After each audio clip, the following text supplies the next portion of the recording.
नमस्कार माझ्या सर्व मराठी बंधू बांधवांना स्नेहसह जय महाराष्ट्र।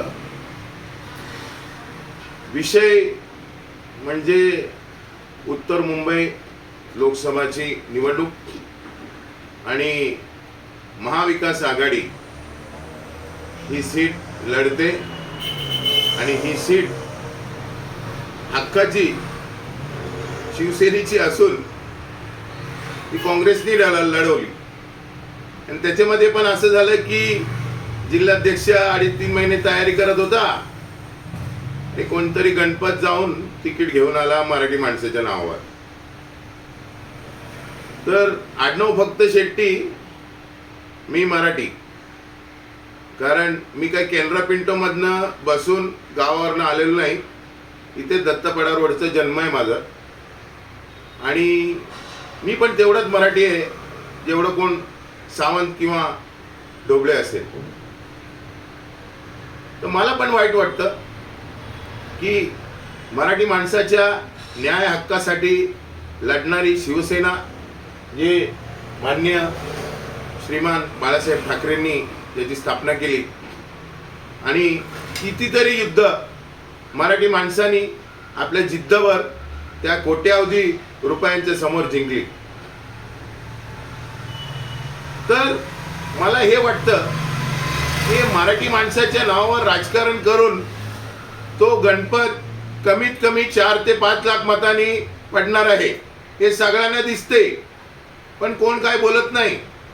मला असं वाटते की पुत्र शोक असूनही विनोद घोसाळकर साहेब ही सीट लढायला तयार होते, ते तयारी पण करत होते, पण कुठेतरी असं परत मला बोलायला लागते की गाईचं पोट बघून बेडूक पण पोट भोगवायला गेला आणि काँग्रेसने ही सीट मागून घेतली आणि हक्काची आपली ही सीट आपण घालवली।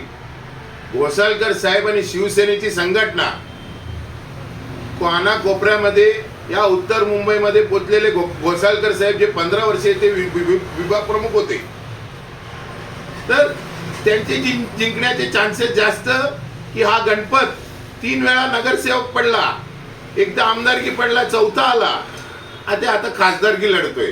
तो काय निवडून येणार आहे, 5 लाख मतांनी पडणार आणि ही सीट आपण 50,000नी जिंकली असती जर विनोद घोसाळकर साहेब लढले असते। तर अशी एक एक सीट आपण घालवत गेलो आणि आपण बोललो की बीजेपीला आपण घरी पाठवणार, तर घरी तर आपण बसणार।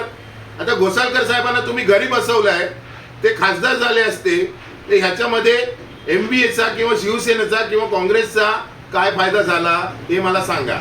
फायदा त्या गणपतचा झाला, त्याला सगळ्यांनी बाजूला काढला होता, दुधातनं माशी काढल्यासारखा तो परत दुधात येऊन पडला। तर माझा जो डिससॅटिस्फॅक्शन आहे, म्हणजे मला जो राग आहे, म्हणतात की जो रागवत नाही तो मराठी नाही, तर मला तर लय राग येतोय की ही सीट जी आपण कमीत कमी 50,000नी जिंकलो असतो ते आपण आता 4 ते 5 लाख मतांनी पडणार आहे आणि मला त्याचं खूप खूप वाईट वाटतं। आणि वाईट हे वाटतं की घोसाळकर साहेब सारख्या एका मोठ्या नेत्याबरोबर असला अन्याय झाला मराठी माणसाच्या न्याय हक्कासाठी। आणि मराठी जर तुम्हाला कार्ड खेळायचं असतं तर घोसाळकर साहेबांना दिली असती ना। हेच माझ्या मनाची व्यथा माझ्या मराठी बांधवांसमोर मला मांडायचं होतं। बाकी ह्याच्यामध्ये माझा कसलाही वैयक्तिक स्वार्थ नाही किंवा माझा कुठलाही पर्सनल एजेंडा नाही।